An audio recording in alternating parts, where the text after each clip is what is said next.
Calls for the U.S. and Russia to cooperate in the fight against ISIS as well as Al-Qaeda's affiliate in Syria. But the question remains, will Russia actually follow through on its side of the agreement? And speaking of Russia and foreign policy and Hillary Clinton and held parts of Aleppo. John Huddy has more now from our Middle East Bureau. John? Arthel, it's being called a possible breakthrough, a new ceasefire agreement to stop the vicious and brutal fighting in Syria. But it may come down to, once again, whether or not Syria's government and opposition forces are willing to hold their fire. That said, Secretary of State John Kerry and Russian Foreign Minister Sergei Lavrov announced the agreement early Saturday morning in Geneva. The plan will begin with a cessation of hostilities, a ceasefire, to start at sundown Monday. This requires halting all attacks, including aerial bombardments, and any attempts to gain additional territory at the expense of the parties to the cessation.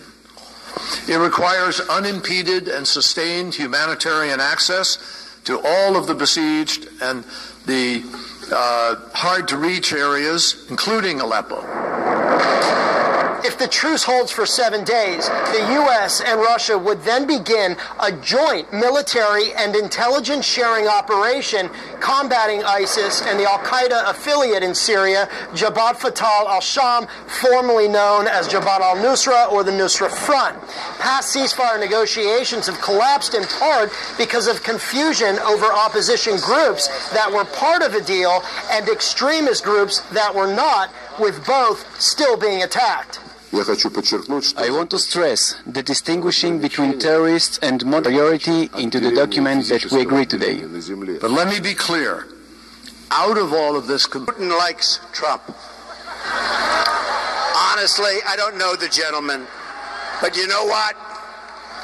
He's been nice to me. If he's nice to me, that's fine. Not going to make a bit of difference. If we don't get great deals for our country, nothing matters to me. It's all about getting great deals. So Trump... Eric, you know, the national news media, the mainstream media, and the political left, they want to make this all about Putin and not Obama. The primary thing Donald Trump has said is that Putin has been a much stronger leader than Obama. So what the media does is they don't want to bring attention to the fact that Obama is a weak, feckless leader and the world is far less stable and people are far less safe because of him, so they make it all about Putin. The truth is it's an innocuous term. He is a stronger leader is that even fair? than Obama. The KGB operator. It's not about who. Trump is selling a vision of leadership for America, to put America first, whereas Barack Obama and Hillary Clinton have destabilized the Middle East by doing deals with Iran that America should never have done. They're going to create a nuclear Iran because of their policies. Yeah, Dave, Saddam Hussein was a terrible dictator, but the reality is we wouldn't have had ISIS and George Bush not gone into Iraq. Well, others would say that we would have ISIS if the president hadn't pulled out the troops. They didn't get that status of forces agreement. Exactly. Well, that was a deal that was made before he left office. All right, Mark, go ahead. Right, that was a deal. The pulling out of Iraq was a deal that was made by George Bush before he left office. Okay, Mark, we're on the eve of 9/11, and Democrats are still sitting there blaming George Bush. My goodness, you know, give me a break at this point. The reality is the world, America has been in retreat under the policies of Obama and Clinton.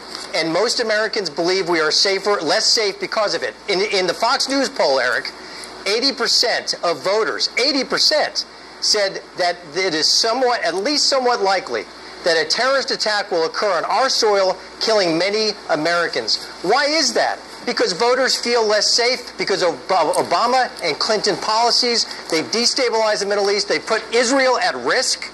And look what's still happening now with Iran and this deal in Syria. This won't last. Unfortunately, it won't last. Unfortunately for the people of Aleppo and Syria, it won't last like the deal they cut in the spring, because people do not fear Barack Obama. They will fear America and American military might under strong leadership like from President Trump. And David, you're... Next to Donald Trump days ago. He stood next to him at a press conference. How bad can he be? Right, and then there was a diplomatic disaster afterwards where they were...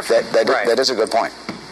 Look, Eric, this is a change election, and Hillary Clinton is offering warmed-over hash from Barack Obama on foreign policy, on economic policy, yet the polls are shifting. This is a completely new race, and the polls are shifting because Trump is offering a vision of leadership on the economy by cutting taxes and on foreign policy with strength by building up our military and taking on leaders like Putin from a leadership standpoint, from a strength standpoint. Hillary Clinton is a part of a failed policy with a Barack Obama. It shows across the world. It shows with instability. It shows with less feeling of safety on the part of Americans. We're running out of time, ran the clock out on that, and that's the argument. We've got 60 days to put a nuclear warhead on an intercontinental missile and hit us in as little as 4 years. The strike that they predict can reach as far as Chicago and even hit Washington, D.C. So what do we do? How do we stop them? We'll give you some answers next. To this arena right now and shoot somebody with 20,000 people watching right smack in the middle of the heart, and she wouldn't be prosecuted, okay? That's what's happened. That is what's happened to our country. That Hillary Clinton is somehow able to get away with a lot. Can she go into there and shoot a person and get away with that? I'm not so positive about that. But it was the idea, and it is the sentiment, and that sentiment really is what hurts her a lot. It's why people don't trust her. They think that shady things happen, that she gets involved, and somehow stuff disappears, it's smoothed over, and that's what really gets to folks. But the whole talk about Russia, I want to get back to affecting them. That's what scares them right now, not Putin. Yeah, but that's... Well, under his watch and her watch. Okay, but, and he comes out Edie, after this one and says, now I'm really upset about it. They don't care. Here's a simple question.